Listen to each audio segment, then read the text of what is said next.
તો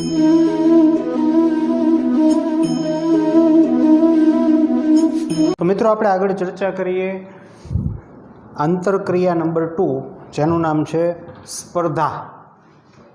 પરભક્ષણ જે છે આપણે જોયું, અને એની અંદર યાદ રાખવાના મુદ્દાઓ, પરભક્ષણનું મહત્ત્વ શું છે, 3 મહત્ત્વ છે. એ ત્રણની અંદર આવતા એક્ઝામ્પલ્સ, પરભક્ષણથી બચવા માટે પ્રાણીઓ અને વનસ્પતિઓ શું અલગ અલગ વસ્તુઓ અપનાવે છે એની વાત, બરાબર. તો એક્ઝામ પોઈન્ટ ઓફ વ્યૂ બહુ મહત્ત્વની વાત છે. સમજવાને લક્ષીને પણ અમુક બાબતો જે છે એ મહત્ત્વની છે. તો બીજી આપણે આંતરક્રિયા જે છે આપણે સ્ટાર્ટ કરીએ, જેનું નામ છે સ્પર્ધા. સ્પર્ધા આંતરક્રિયાની અંદર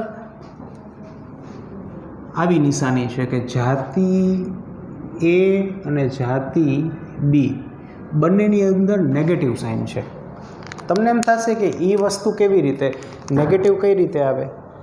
નો ડાઉટ એકને ફાયદો થશે. ધારો કે ખોરાક વચ્ચે સ્પર્ધા થાય છે તો કોકના ભાગમાં તો આવશે જ, પણ સ્પર્ધા કરવા માટે બંને જાતિઓએ કંઈક ભોગ આપવો પડશે. સ્પર્ધા થાય છે તો બંને જાતિઓએ ભોગ આપવો પડશે, બંનેને બાજવું પડે, બંનેને બળ લગાવવું પડે, બંનેને સમય વેડફવો પડે, વધુ સમય વેડફવો પડે. એટલે અલ્ટિમેટલી જેને કહેવાય કે નો ડાઉટ એકને ફાયદો થવાનો છે, અથવા એમ પણ ન કહેવાય કે સપોઝ કે કોઈ ખોરાક છે તો એમાં એવું પણ થાય કે બે જાતિ વચ્ચે સ્પર્ધા થાય ખોરાકની, તો એકના ભાગે 60% આવે, એકના ભાગે 40% આવે.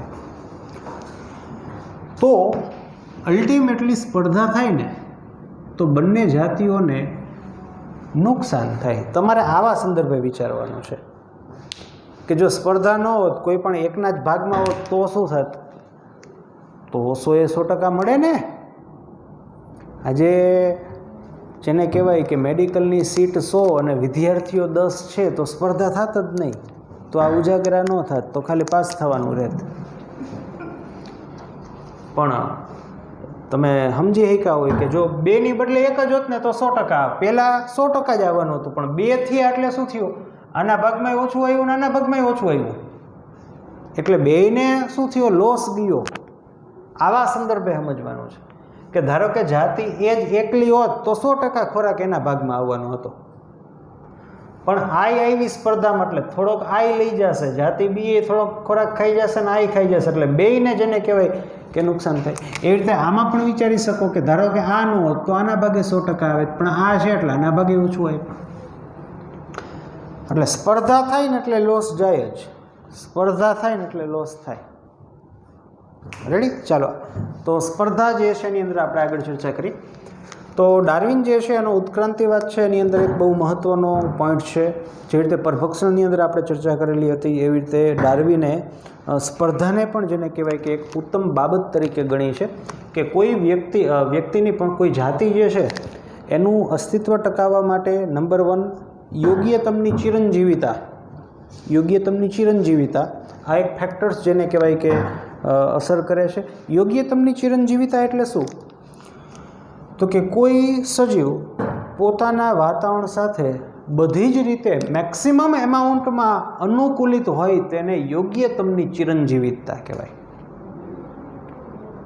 કોઈ જાતિના સભ્યો પોતાના વિસ્તારમાં બધી જ રીતે અને મેક્સિમમ રીતે અનુકૂલિત હોય ને એને યોગ્યતમની ચિરંજીવિતા કહેવાય. જો સપોઝ કે આ એક વિસ્તાર છે, એમાં 2 પ્રકારના સજીવ રહીએ, એ અને બી. રેડી? હવે આ વિસ્તારની ખાસિયત અથવા લાક્ષણિકતા કે લોચા જેને કયો તો એ આ છે કે તાપમાન વધુ છે. હવે એમાં સજીવ એ છે ને એ પરફેક્ટલી આ તાપમાન જે છે ને એની સામે લડવા માટે સક્ષમ છે. એની અંદર એવી તાકાત છે કે તાપમાન વધે તોય કંઈ વાંધો નથી. જ્યારે સજીવ બી છે ને એ તાપમાન વધશે તો એ લડવા સક્ષમ છે, પણ આના જેટલું નહીં. એટલે અમુક હદથી તાપમાન વધે ને તો આને ઘરે બેસી રહેવું પડે. તો એમ કહી શકાય કે આ સજીવ બધી જ રીતે યોગ્ય છે, અથવા તો આને યોગ્યતમની ચિરંજીવિતા કહેવાય. તો કોઈ સજીવના અસ્તિત્વ ટકાવવા માટે આ વસ્તુ હોવી જોઈએ.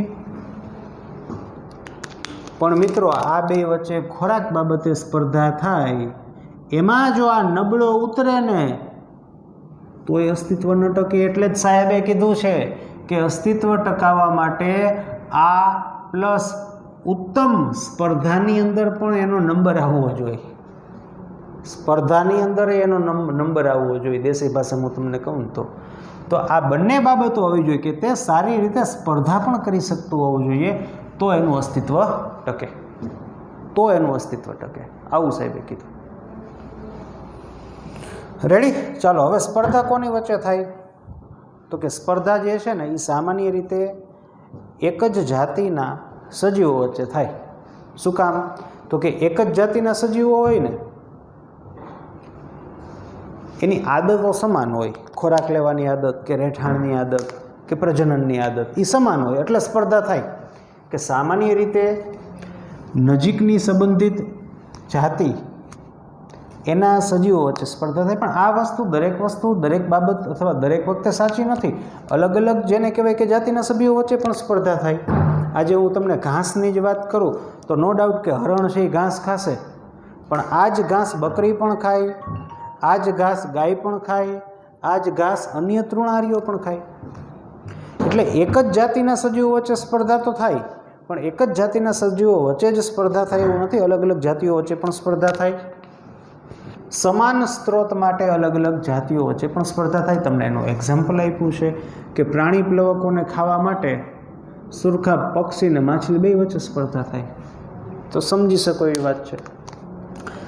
મિત્રો, તમને એક બીજી વાત કહી દઉં કે સ્પર્ધા છે ને મુખ્યત્વે ખોરાક, રહેઠાણ અને પ્રજનન આ ત્રણ બાબત અર્થે મુખ્યત્વે સ્પર્ધા થાય. ખોરાક, રહેઠાણ અને પ્રજનન આ ત્રણ બાબત અર્થે મુખ્યત્વે સ્પર્ધાઓ આપણને જોવા મળે. રેડી? ચાલો, હવે બહુ મહત્વની વાત છે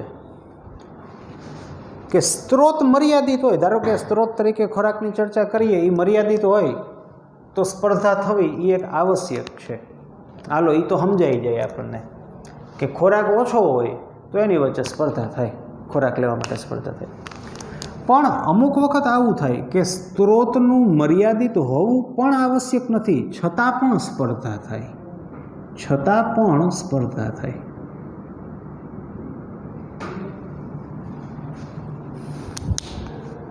તમને આમાં આવું એક્ઝામ્પલ આપી શકું કે એક જગ્યાએ પુષ્કળ પ્રમાણમાં ઘાસ છે અને સજીવ એ અને સજીવ બી એને ખાવાવાળા છે. પણ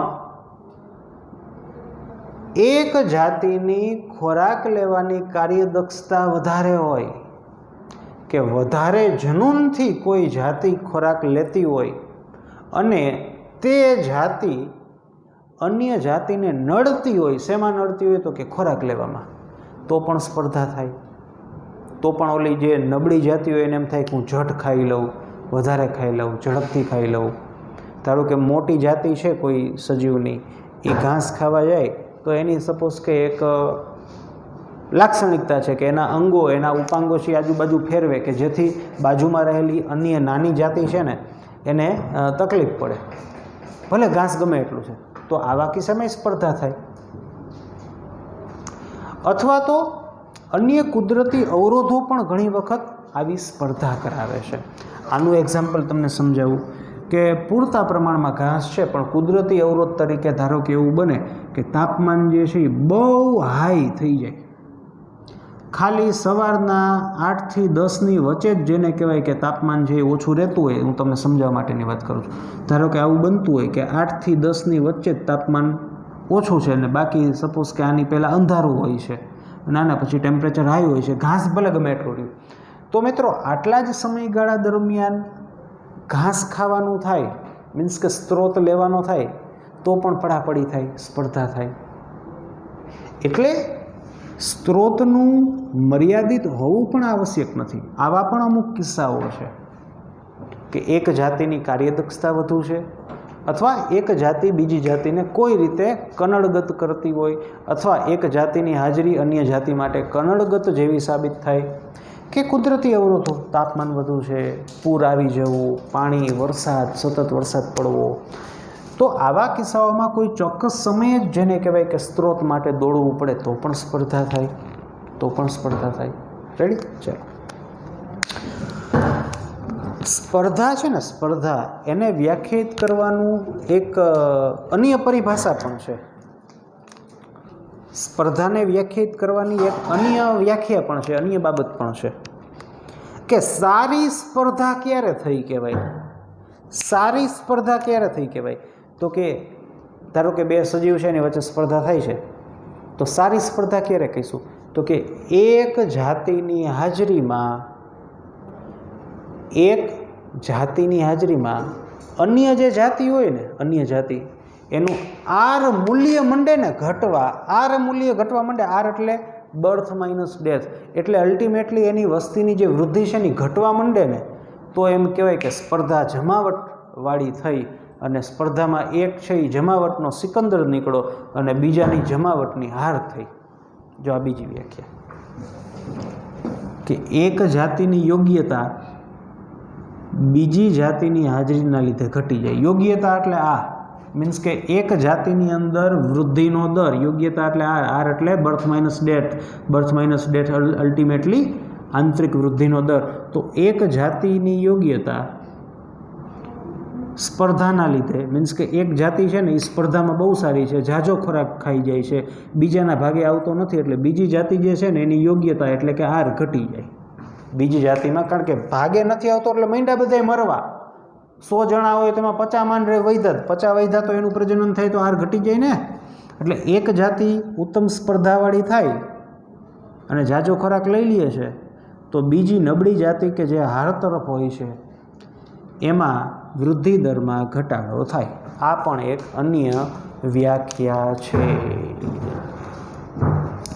રેડી? ચાલો. ગોઝ નામના પરિસ્થિતિકવિદ અથવા આપણે આપણી ભાષામાં વૈજ્ઞાનિક પણ કહીશું, એને આવું કીધું કે સ્ત્રોત જ્યારે મર્યાદિત હોય ને, ખોરાકની ચર્ચા કરીએ એટલે બહુ સારી રીતે સમજાય. બાકી રહેઠાણ માટે પણ સ્પર્ધા થાય, પ્રજનન માટે પણ સ્પર્ધા થાય. તો સાહેબ શું કહે છે કે સ્ત્રોત જ્યારે મર્યાદિત હોય ને ત્યારે ઉત્તમ કાર્યદક્ષ જાતિ અન્ય જાતિને દૂર કરે. બહુ સારી અને સિમ્પલ સમજાઈ જેવી વાત છે કે ખોરાક છે એ મર્યાદિત છે ને બે સજીવ છે, એમાં સજીવ એ છે એ બહુ ઉત્તમ છે, તો આને દૂર કરશે. કારણ કે આ મોટે ભાગે આ જ ખોરાક ખાઈ જાય, આના ભાગે વધે ને, એટલે ધીમે ધીમે આની જાતિઓ, આના સજીવો છે એ મરવા માંડે ને થોડા સમય બાદ જે તે વસવાટમાંથી એ દૂર થઈ જાય. પણ આ બાબત જે છે ને તે સંપૂર્ણ રીતે ઘણી વખત સાચી પડતી નથી. કયા કિસ્સામાં સાચી નથી પડતી ને તે હમણાં ભણશું. કયા કિસ્સામાં સાચી પડે છે એની ચર્ચા કરીએ. એક્ઝામ પોઈન્ટ ઓફ વ્યૂ બહુ મહત્ત્વનું. ગેલાપાગોસ બરફ આચ્છાદિત ટાપુઓ કે જ્યાં એબિંગડન કાચબાઓ રહેતા. હવે અહીંયા બકરીઓ એડ કરી ને, બકરી, તો બકરીઓ એડ થયાના એક દાયકામાં, 10 વર્ષ દાયકામાં કાચબા લુપ્ત થઈ ગયા. શું કામ? ગોસ સાહેબે કીધું ને એ. આ વાત કયા કિસ્સામાં સાચી પડ્યું એનું આ એક્ઝામ્પલ. શું કામ લુપ્ત થઈ ગયા? તો કાચબો અને બકરી, એમાં બકરી જે છે ને એની ચરણની કાર્ય મીન્સ કે ખોરાક માટે સ્પર્ધા થાય, એમાં કાર્યદક્ષતા મીન્સ કે ચરણ કાર્યદક્ષતા, ખોરાક લેવાની કાર્યદક્ષતા. તો બકરી જે છે ને એ ખૂબ જ ઝડપથી, કમ્પેરેટિવલી કાચબો ખૂબ જ ઝડપથી વ્યવસ્થિત રીતે જેને કહેવાય ખોરાક જે છે એ ખૂબ જ ઝડપથી આરોગે. ઘાસ આની વાય વધે તો ને, આની વાય વધ્યું જ નહીં. એક દાયકાની અંદર આ લુપ્ત થઈ ગયા. તો આ કયા કિસ્સામાં સાચો છે એનું એક્ઝામ્પલ, કયા કિસ્સામાં સાચો નથી એમના ભણીએ. રેડી? ચાલો. હવે આપણે આની એક ચર્ચા કરીએ, રહેઠાણ સંબંધિત ચર્ચા કરીએ. ચાલો. આ શબ્દ જે મેં શું લખ્યો ને એમાં બહુ ન પડતા, એ અમને ખબર પડી જશે. આપણે છે ને રહેઠાણ સંબંધિત એક ચર્ચા કરવી છે સ્પર્ધાની.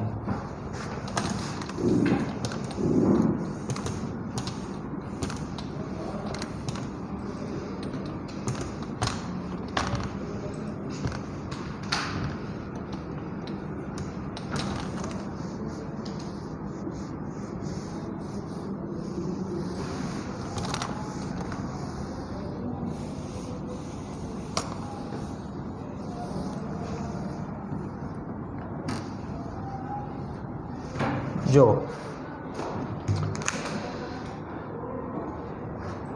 શું કહે છે કે ઘણી વખત સ્પર્ધા થાય ને રહેઠાણ માટે, ત્યારે જે ઉત્તમ જાતિ હોય ને, ઉત્તમ જાતિ, બે જાતિ વચ્ચે સ્પર્ધા થાય, એમાં એક જાતિ ઉત્તમ જાતિ મીન્સ કે સ્પર્ધામાં કિંગ બને એવી જાતિ, એની હાજરીના લીધે જે બીજી જાતિ હોય ને એનું સ્પર્ધાના લીધે ઘણી વખત એનું વિતરણ હોય ને, વિતરણ એટલે કે એની પ્રેઝન્સ એ નાના ભૌગોલિક સ્થાન પૂરતું સીમિત થઈ જાય, નાના ભૌગોલિક સ્થાન પૂરતું સીમિત થઈ જાય સ્પર્ધાના લીધે. હવે આમ નહીં મજા આવે, હું તમને સીધું સમજાવી જ દઉં. શ્રીમાન કાનેલ છે ને એને પ્રયોગ કર્યા સ્કોટલેન્ડની અંદર પથરાળ સમુદ્ર તટ ઉપર આંતરજોવાળીય ક્ષેત્રમાં. શ્રીમાન કાનેલના લાવણ્યમય ક્ષેત્ર પ્રયોગો તરીકે ઓળખવામાં આવે છે આ પ્રયોગ. શ્રીમાન કાનેલે પ્રયોગ કર્યો કઈ જગ્યાએ? સ્કોટલેન્ડમાં.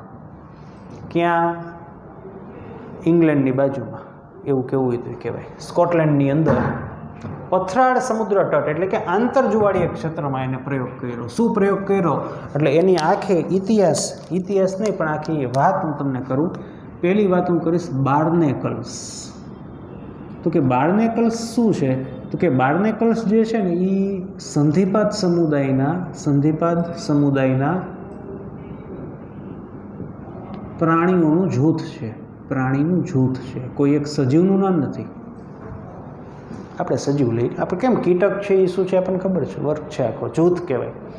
તો બાર્નેકલ્સ સંધિપાદ સમુદાયના પ્રાણીઓનું જૂથ છે. એટલે બાર્નેકલ્સ હોય ને એમાં કેટલાય પ્રકાર પડ્યો. આપણે પ્રાણીશાસ્ત્રી નથી એટલે આપણે બે જ પ્રકાર પડવા છે, મોટા બાર્નેકલ્સ અને નાના બાર્નેકલ્સ. હવે આમાં તમે બહુ ડિટેલમાં ચર્ચા કરો ને તો આની કંઈક વાત આવી છે કે આ લોકો જે છે ને એની અંદર વિકાસ છે ને, વિકાસ એ સીધો નથી, પરોક્ષ છે. આનો વિકાસ પરોક્ષ હોય. અને આના જે ડીંબ હોય ને, એ ડીંબ સામાન્ય રીતે સમુદ્ર હોય. કાલે આપણે આંતરજુવાળીય ક્ષેત્રની ચર્ચા કરી હતી. ધારો કે આવું ક્ષેત્ર છે, જોજો. અને આંતરજુવાળીય ક્ષેત્ર એટલે શું? તો કે ઓછી ભરતી હોય ને ત્યારે એ ખુલ્લો હોય પાર્ટ, વધુ ભરતી હોય ને ત્યાં ડૂબે. એટલે સમુદ્ર તટથી પાણીથી હાવ નજીકનો વિસ્તાર હોય આંતરજુવાળીય ક્ષેત્ર, એટલે પાણીથી હાવ નજીકનો વિસ્તાર. ને જે રેગ્યુલરલી જે મોજા આવતા હોય ને એ મોજા તો એને અહીંયા પાણી ટચ કરે. હવે જો સપોઝ કે ઓછી ભરતી તો આટલું લેવલ છે પાણીનું, વધુ ભરતી તો પાણીનું લેવલ સપોઝ કે આટલું રાખીએ. ચાલો અત્યારે ભરતી નથી કરી. હવે આ બાર્નેકલ્સ હોય ને એના જે ડીંબ હોય ને એ આ તટ ઉપર, આંતરજુવાળીય ક્ષેત્રમાં તટ ઉપર પથ્થરો જોવા મળે આપણને, પથ્થરો જોવા મળે.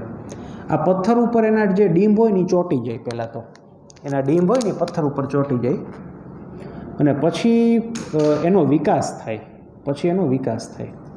અને એના વિકાસની અંદર કંઈક એવું આવે છે, બહુ ડિટેલમાં તો ખ્યાલ નથી, કે જેમ એને પાણી મળે ને અથવા પાણીવાળો વિસ્તાર જેમ નજીક, એમ એનો વિકાસ સારો થાય. કંઈક આવા પ્રકારનું એનું આખું જીવન ચક્ર છે.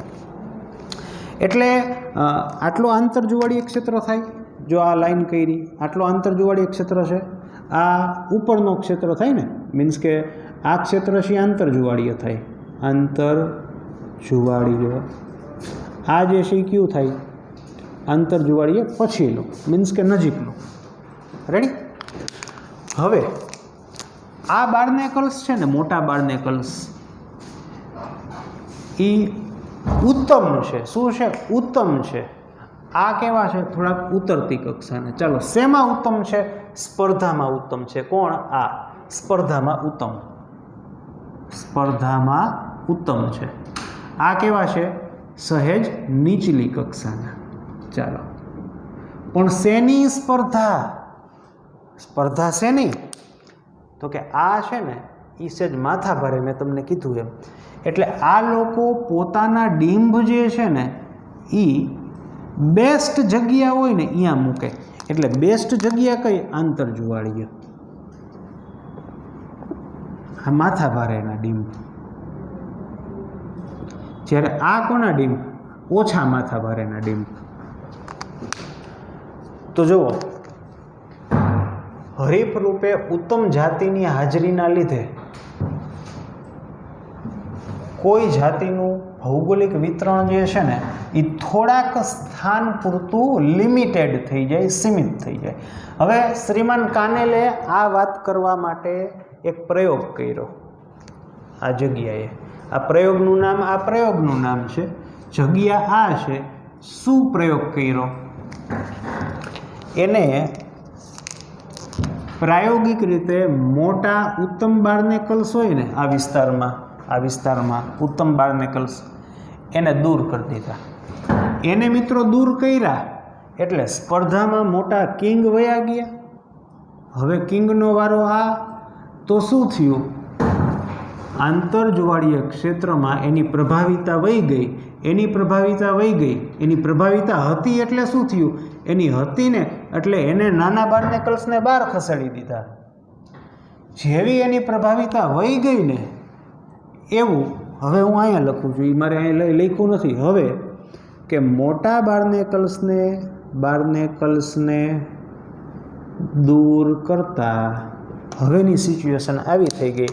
ફરીથી આ દોરું છું, જોવું આ ધારો કે પાણીનું લેવલ છે, રેડી, બરાબર, આટલો આંતરક્ષેત્ર.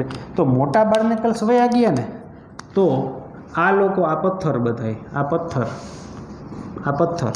કે પહેલાં છે આટલા જ વિસ્તારમાં જોવા મળતા, હવે એનું ભૌગોલિક વિતરણ વધી ગયું. હવે અહીં જોવા મળે, અહીં જોવા મળે, અહીં જોવા મળે, અહીં જોવા મળે, અહીં જોવા મળે. સમજાય? આ શું થયું? નાના બાર્નેકલ્સનું ભૌગોલિક વિતરણ વધી ગયું. એટલે ઘણી વખત સ્પર્ધાના લીધે ઉત્તમ જાતિની હાજરીમાં સામેવાળી પાર્ટી, નબળી પાર્ટી જે છે ને એનું ભૌગોલિક વિતરણ ઘટી જાય. અને જો આ ઉત્તમ જાતિને દૂર કરી દે ને તો ઓલા મોજથી ફરે. બહુ સાદી વાત છે, આ સમજાવી દીધું, વાર્તા પતી ગઈ. એવી હાઈફાઈ વાત નથી આ, બરાબર, રેડી. તો આ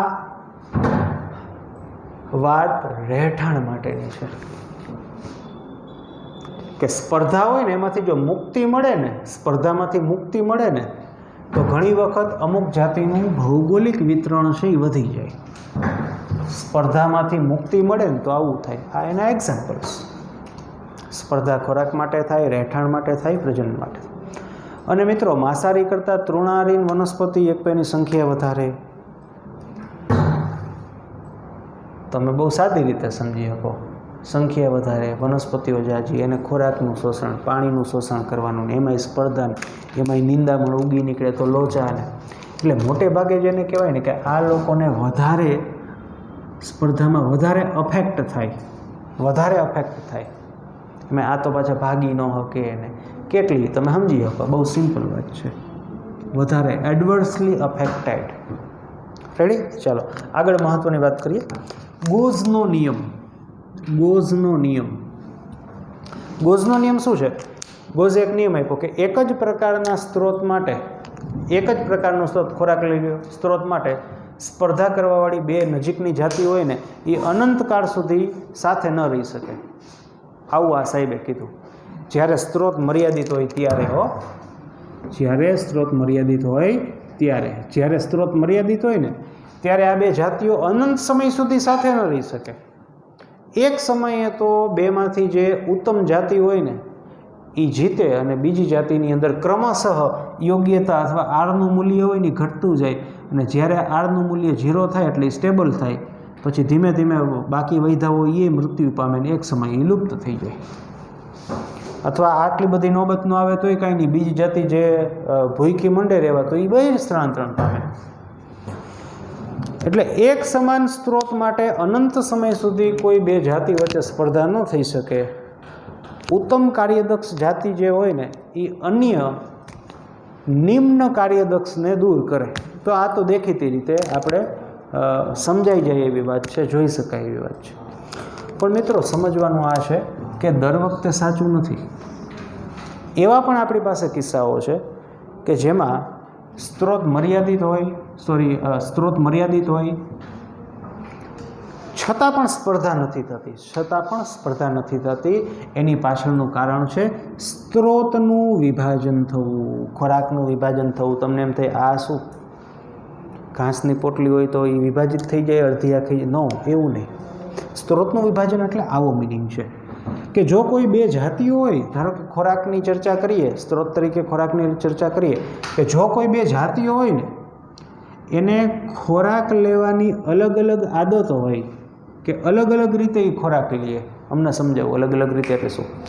અને ખોરાક લેવાનો સમય પણ અલગ હોય ને તો સ્પર્ધા ન થાય. સમયમાં તો તમે સમજી ગયા કે ઘાસની જ વાત છે. હરણ ને બકરી છે, હરણ છે એ સવારે ખાય ને બકરી સાંજે ખાય. ધારો કે એવું હોત તો બે સવારે ખાય જ છે. આ તો તમને સમજાવવાની વાત છે કે એવું હોય કે એક સજીવ સવારે ખાય કે એક સજીવ અન્ય સમયે ખાય, મીન્સ કે બેનો સમય સરખો ન હોય તો પણ સ્ત્રોત મીન્સ કે સ્પર્ધા ન થાય. અથવા તો ખોરાક લેવાની અલગ અલગ પ્રકારની આદતો. જો શું સમજાવું. મેક આર્થર નામના વૈજ્ઞાનિકે એક એક્ઝામ્પલ આપ્યું, એને આવું અવલોકન કર્યું કે એક વેબલર પક્ષીઓ મીન્સ કે ટહુકો કરનારા પક્ષીઓની 5 નજીકની સંબંધિત જાતિઓ એને એક જ વૃક્ષ ઉપર જોવા મળી. એ સ્પર્ધા વિના એક જ વૃક્ષ ઉપર. શું કામ? તો કે 5 અલગ અલગ જાતિઓ છે ને એની ખોરાક લેવાની જે આદત હતી ને એ અલગ હતી, એનો સમય અલગ હતો. હવે એક ધારો કે પક્ષીની જાત છે ને એ પાંદડા ઉપર એટલે કે પર્ણ પર રહેલા કીટકને ખાય કે ઈયળને ખાય. બીજી જે જાત છે ને તે પ્રકાંડ પર રહેલા કીટકને કે ઈયળને ખાય. ત્રીજી છે એ જમીન પર પડેલાને ખાય. તો હું શું રજૂ કરું છું? ખોરાક લેવાની અલગ અલગ આદત. આને અલગ અલગ આદત કહેવાય. રેડી? તોય સ્પર્ધા ન થાય, કારણ કે જે પર્ણવાળું છે તો એ પર્ણને જ ગોતશે, પ્રકાંડવાળું છે તો એ પ્રકાંડને જ ગોતશે, વૃક્ષમાંથી નીચે પડેલી હોય તો એને જ ગોતશે, ફળવાળી હોય તો એને જ ગોતશે, ઉપરના લેવલના હોય તો એને જ ગોતશે, નીચેના લેવલે હોય તો એને જ ગોતશે. આને કહેવાય ખોરાક લેવાની અલગ અલગ આદતો. એટલે ગોઝનો નિયમ સાચો જ છે, અનંતકાળ સુધી સાથે ન રહી શકે. પણ બીજી બાબત આ પણ છે કે જો સ્ત્રોત વિભાજન જોવા મળતું હોય એટલે કે આ બે જાતિઓ પોતાના સ્ત્રોત માટે અલગ અલગ પ્રકારની કાર્યદક્ષતા ધરાવતી હોય, અલગ અલગ પ્રકારની આદત ધરાવતી હોય અને સમય જો અલગ અલગ હોય, કાં તો સમય અલગ હોય કે બંને હોય તો બહુ વેલ એન્ડ ગુડ, તો સ્પર્ધા ન થાય, તો સ્પર્ધા થતી નથી. એવું મેક આર્થરે આપણને નોંધ્યું, એને કીધું. રેડી? તો આ વાત છે સ્પર્ધાની. એક્ઝામ પોઈન્ટ ઓફ વ્યૂ બહુ મહત્ત્વનું છે. મોટા બાર્નેકલ્સ, નાના બાર્નેકલ્સ, જેને ચેથેલેમસ કીધું છે, કોનેલ્સના પ્રયોગો શું કહે છે, ગોઝનો નિયમ શું કહે છે, કોણ એડવર્સલી અફેક્ટ થાય છે, મેક આર્થરે શું નોંધ્યું, સ્પર્ધાને અન્ય ભાષામાં આર મૂલ્ય વડે દર્શાવવું, એનો મિનિંગ શું. એટલે આમાં સમજવાનું છે, યાદ પણ ઘણું રાખવાનું છે. ડાર્વિનના મત મુજબ આ પણ એક મહત્ત્વનું પરિબળ છે. બીજું યોગ્યતમની ચિરંજીવિતતા પણ છે. એબિંગડન કાચબાવાળું, સુરખાબવાળું, તો દરેકે દરેક યાદ પણ રહેવું જોઈએ અને સમજવાનું પણ એટલું જ છે. આ વસ્તુ ખાસ આ સમજી લેજો, આવી રીતનું છે. રેડી? તો આ વાત થઈ સ્પર્ધાની. મળીએ આવતા લેક્ચરની અંદર અન્ય આંતરક્રિયા સાથે.